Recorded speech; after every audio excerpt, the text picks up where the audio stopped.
જૂની ખેડૂતોની સમસ્યાનો આવશે અંત. છોટાઉદેપુરમાં બનશે ગુજરાતની પ્રથમ રબર ડેમ. બોડેલી તાલુકાને રેડ ઝોન વિસ્તાર તરીકે ઓળખાય છે, કારણ કે ચોમાસું પૂર્ણ થતાં જળસ્તર નીચે જતા પાણીની સમસ્યા વિકટ બનતી હોય છે. હવે આ વિસ્તાર ટૂંક સમયમાં ગ્રીન ઝોન ગણાશે, કારણ કે હિરણ નદી પર રાજ્યનો પ્રથમ રબર ડેમનું નિર્માણ થવા જઈ રહ્યું છે. આ માટે રાજ્ય સરકારે 100 કરોડ ફાળવ્યા. 1958માં આ ડેમ બનાવાયો હતો, જે બાદ જળસ્તર જળવાયા, પરંતુ રેતી અને કાંપ આવતા મેન્ટેનન્સના અભાવે ડેમના દરવાજા જામ થયા. હવે રબર ડેમની મંજૂરી મળતા ખેડૂતોએ સરકારનો માન્યો આભાર.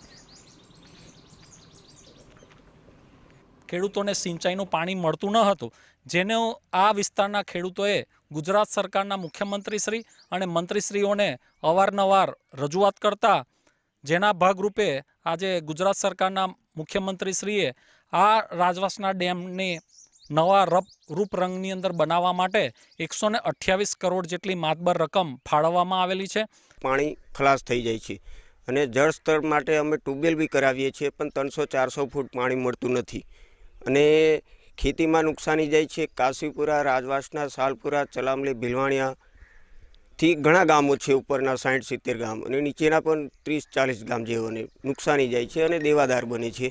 તો વહેલી તકે વ્યવસ્થિત અને સારી રીતે કામ થાય અને રબર ડેમ બનવાનો છે, અમને ખુશીનો માહોલ છે. હાલ તો આ ડેમ બનાવવા માટે એજન્સીની નિમણૂક કરી વર્ક ઓર્ડર પણ આપી દેવામાં આવ્યો છે. રાજવાસણા ખાતે હિરણ નદી પર 2 ફેઝમાં કામ કરાશે. ચોમાસા દરમિયાન પાણી અને કાંપ કાઢવા માટે રબર ડેમમાંથી હવા કાઢી નાખવામાં આવશે. ચોમાસાના અંતે પાણી સંગ્રહ માટે ફરી હવા ભરવામાં આવશે. આ નવીન ટેકનોલોજીથી પંથકના 60 ગામને પીવાનું અને સિંચાઈનું પાણી મળી રહેશે. ગુજરાતમાં સૌપ્રથમ રબર ડેમ બનવાથી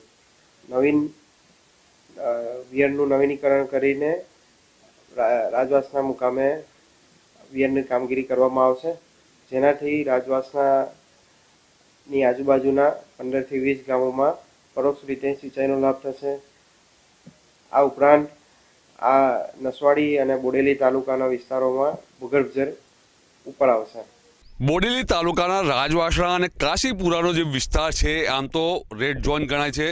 વર્ષો પહેલાં આ જે જગ્યાએ આપ જોઈ શકો છો કે હિરણ નદી છે, હિરણ નદી પર આ ડેમ બનાવવામાં આવ્યો હતો, પરંતુ આપ જોઈ શકો છો કે હવે આજે આ ડેમ પણ પાણી વિના ખાલી દેખાય છે, કારણ કે આ જે વિસ્તારની અંદર પાણીનો જળસ્તર ટકતું નથી. ચોમાસું પૂરું થતાની સાથે જ આ જળસ્તર નીચે જતા રહેતા હોય છે અને આ જે ડેમ છે એ ડેમ પણ હવે છીછરો બની ગયો છે, એટલે પાણી ટકતું ના હોય આ વિસ્તારના લોકોને સિંચાઈના પાણીની સમસ્યા પુષ્કળ પ્રમાણમાં ઊભી થતી હોય છે.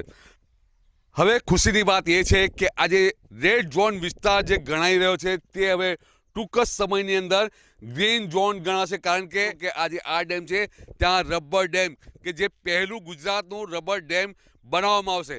એટલે આ વિસ્તારના લોકોને હવે જે સમસ્યા સિંચાઈના પાણીની અને પીવાના પાણીની સમસ્યા જે ઊભી થતી હતી તે હવે દૂર થશે અને આ વિસ્તારના લોકોની અંદર હવે ખુશીની લહેર જોવા મળશે. મકબૂલ મંસૂરી, TV9, છોટાઉદેપુર.